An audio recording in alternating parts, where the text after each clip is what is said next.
Olá, tudo bem com vocês? Esse barulhinho de chuva, carro passando, né?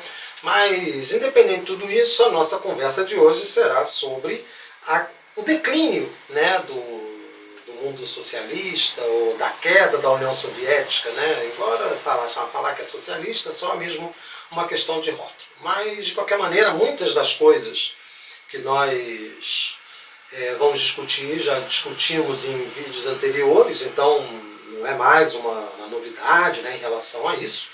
E o que é bom perceber é o seguinte, né, como é que se deu esse processo, né? Então, quais são os elementos que vão contribuir para esse, digamos, fracasso do modelo soviético dentro desse contexto aí da Guerra Fria. Então, espero que vocês nos acompanhem nessa viagem, tá bom?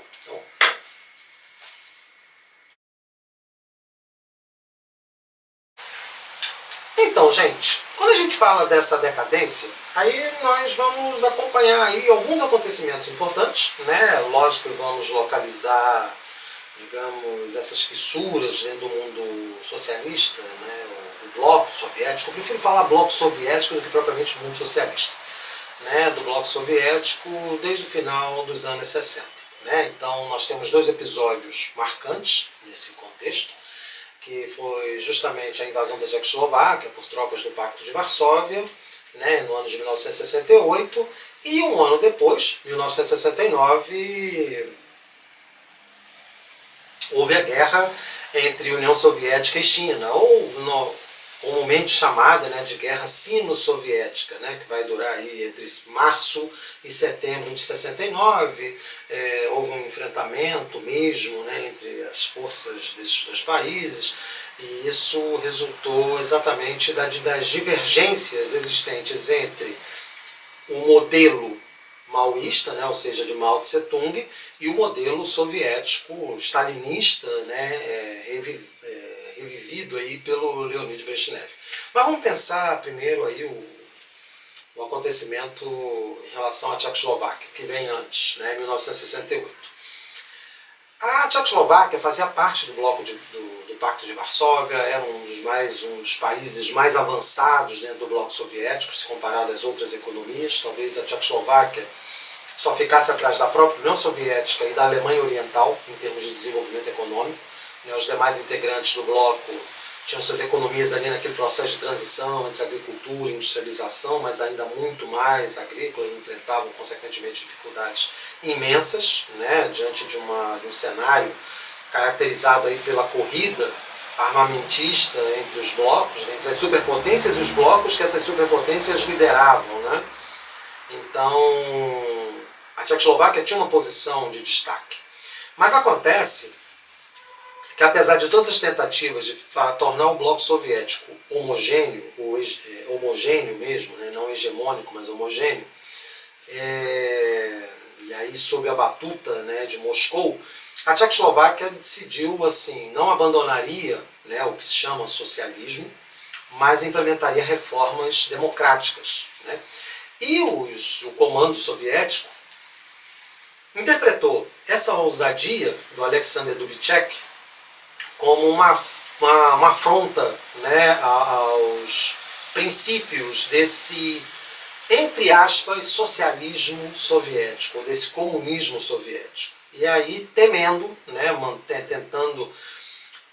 temendo a possibilidade de uma ruptura no bloco, né, ali as tensões estavam muito grandes, né, o cenário mundial estava um tanto quanto conturbado, né, temos que lembrar que os Estados Unidos vivenciavam, experimentavam ali as suas agruras no Vietnã, né, a América Latina com as suas ditaduras, guerras de descolonização no continente africano. Então esse cenário é um cenário bastante turbulento, e a União Soviética, por conseguinte, temia, né, que algum país do Pacto de Varsóvia pudesse mudar de lado.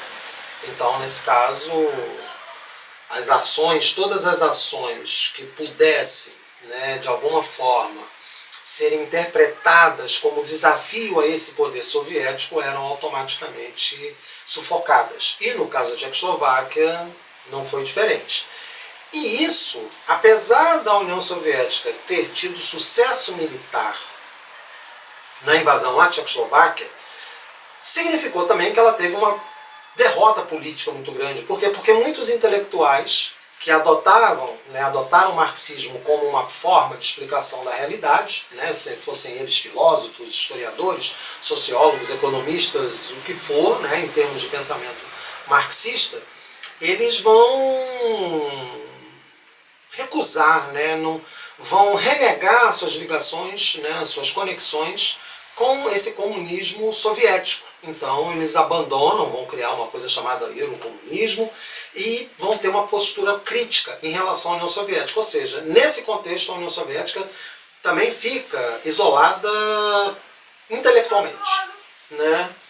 Então, assim, o cenário, né, colocado aí, desse contexto de invasão à Tchecoslováquia, trouxe prejuízos imensuráveis para os soviéticos. A guerra com a China foi um outro episódio complicado, né? Então, por quê? Porque eram as duas maiores nações comunistas do planeta, né? A China lá com seus quase 1 bilhão de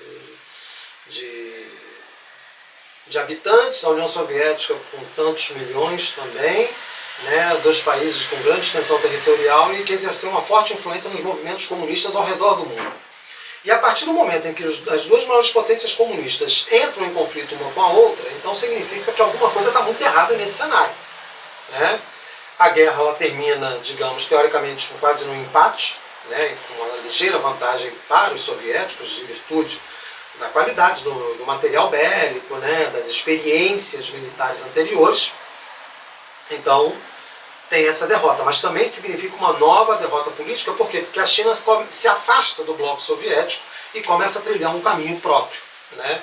Outra dor de cabeça para os soviéticos chama-se Iugoslávia. A Iugoslávia, embora também fizesse parte de forma honorária desse bloco soviético, nunca foi uma parte integrante mesmo do Pacto de Varsóvia, né? Sempre buscou uma política externa independente, certo? Embora tivesse no poder o Tito, né, que assumiu o poder ali ao final da Segunda Guerra Mundial e só viria a deixá-lo com a sua morte no ano de 1976. Né? Então a Iugoslávia vai se tornar também essa dor de cabeça justamente por essa política mais independente em relação à União Soviética. Então vocês estão vendo que a União Soviética tinha sérios problemas para poder manter a integridade do seu bloco, né? Isso não significa também, que aí a gente, é inevitável que nós façamos comparações, né? Não quer dizer que os Estados Unidos também estivessem livres desses problemas. Por quê? Porque no bloco ocidental também nós tínhamos divergências, né? Nós temos uma França buscando trilhar um caminho próprio, nós temos o Japão com um processo de crescimento econômico que ameaçava a hegemonia norte-americana na região do Pacífico, né? A Alemanha, depois da Segunda Guerra Mundial, uma recuperação econômica assustadora, né? Então, talvez o único aliado fiel mesmo dos Estados Unidos fossem a Grã-Bretanha. Mas isso aí a gente não está discutindo, é só estou trazendo mesmo para comparar, né? E acontece, voltando aos dilemas soviéticos, então o que vai acontecer aqui? A União Soviética terá problemas imensos, né? E esse controle do bloco soviético através da mão de ferro, mediante uma mão de ferro, né, que no caso são as Forças Armadas do Pacto de Varsóvia, revelava ao mesmo tempo a força militar e uma fraqueza política, certo? Então isso vai ser uma situação complicada para os soviéticos. E para piorar ainda mais, no ano de 1972, com vistas a enfraquecer ainda mais esse bloco, né, o presidente Richard Nixon, dos Estados Unidos, ele faz uma visita a Pequim e estreita os laços com a China. Ou seja, o objetivo